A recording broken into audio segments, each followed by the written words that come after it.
Today's story was written by Reddit user Asia1337.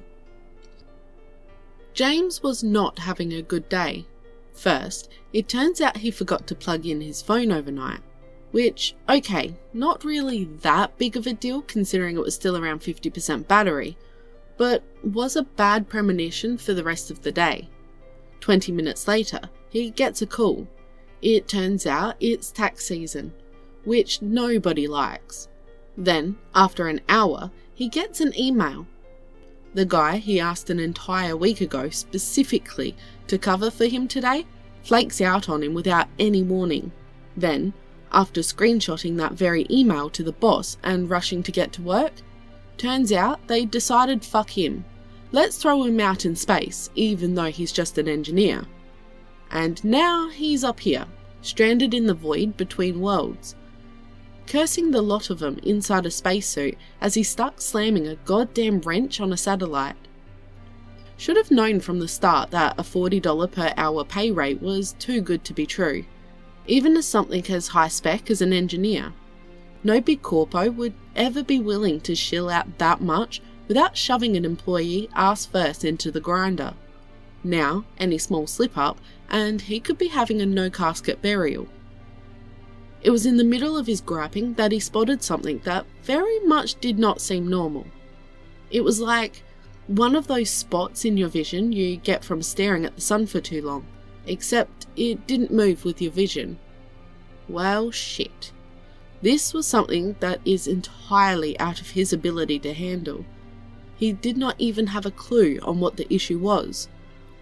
Unfortunately, he had very clear orders, and they included taking care of anything and everything that could hinder the intended operations of the satellite so long as you were on the clock, or you're fired.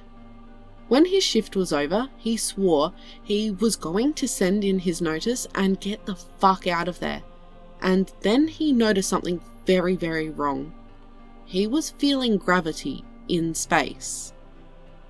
That little tidbit of information sent him in a frenzy, because that meant what he had seen was a black hole, and he was in its suction radius, meaning he was about to be, for all intents and purposes, dead and gone with sweet fuck all to say for it. The wrench flying out of his hand only magnified the terror and adrenaline pumping in his veins. He was just about to haul himself inside the satellite, thank God for the Safety Commission forcing them to have hunker zones all around it for just this occasion, before he heard a very odd, almost mechanical clicking sound, concerningly from inside the black hole. Then, all of a sudden, it felt like God himself was trying to drag him inside of it, and his hand almost tore from how sudden and powerful the pull was. Being beholden to reflexes and learned behaviours, he pulled his hand back, rubbing it before realising that his only chance at survival was now well and truly fucked. He screamed inside his suit, only just now realising it came with a camera function for just this situation.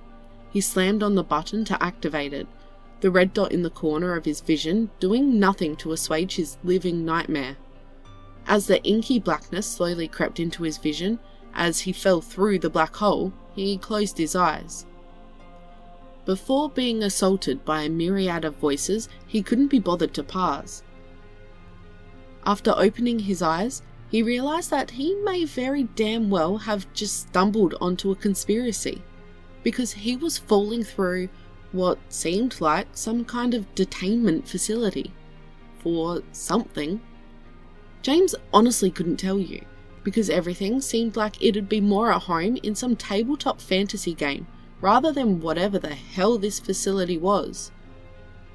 As he was in freefall, he looked down, noticing something rather pertinent. That something being a large, multicoloured, rotating gem-looking thing that looked very sharp, getting larger by the second. It was also about 3 times his size as well, so there was no shot he could somehow move out of the danger zone considering his distance from anything he could push off from. Not that he could anyway, considering he was in freefall and would likely just bounce off. He heard a distinct cracking noise as he caught a glimpse of his wrench. before losing all of his breath as he slammed into the ground, feeling like he threw himself onto a bed of Legos. He heard klaxons blaring as he laid there, lamenting every single one of his choices, as he was likely about to die when some Secret Service agent showed up. And then he heard some kind of murmuring from out of eyesight. He closed his eyes, eagerly awaiting whatever afterlife would present itself to him. And you can imagine his surprise when he felt like what seemed like a tentacle wrapped around his ankle, seemingly tossing him onto some kind of scaly feeling platform. This was not death, and under any other circumstances, he would be ecstatic. But now he was either going to get experimented on, or get used as a living owner hole by whatever the local equivalent to a big bobo around here was. Then the stress of this entire clusterfuck began to catch up to him, and he blacked out. Sure he was the one who... You dare question the one who got past the depth wall? Now silence, he is coming too. James was very confused. The last thing he could recall was falling into a black hole. The voices indicated that he was still alive. But what was a depth wall? Was he in a hospital, and what was just jargon? Whatever he was just glad he had the ability to sue them for making him work in person so close to a hazard. When he opened his eyes and saw what was gathered before him, he wished he had just died. First on the list was Lovecraft's Wet Nightmare, a sleek, almost draconic looking thing with a massive amount of tentacles, with 4 of them having their ends split out in something similar to fingers in what resembled the claws of an omnidroid from The Incredibles. Why was he able to think about relics from the distant past at this time? Shock? Its 3 eyes were concerningly focused on James, and it seemed like it was salivating. It couldn't be any less than 10 feet tall, and that made it all worse. Then there was an almost fly-looking thing standing next to it, hands behind its back. His mind again went to nerd history, very worryingly, as he was reminded of a card from some TCG and one of his favourite monster designs ever in a video game. The multitude of beating wings and gnarled arms made it very imposing, and the long snake's tail that tapered into a fly's abdomen was very much disturbing. He was very worried he was about to have a nervous breakdown or psychotic freakout, made all the worse from the twin maws both falling into a frown. Felt more like a sneer from here. Alright, give him some space. Regardless of if it intended to or not, it busted us out of Dreadnought security, and we owe it quite a degree of respect for that. Turning my head, hoping for something at least pleasing to the eyes, and found myself somewhat wanting. The shape was generally humanoid, which hooray for small victories, but they pretty much ended there. It was a gelatinous thing, its skin very transparent, revealing a skeleton and organs easily.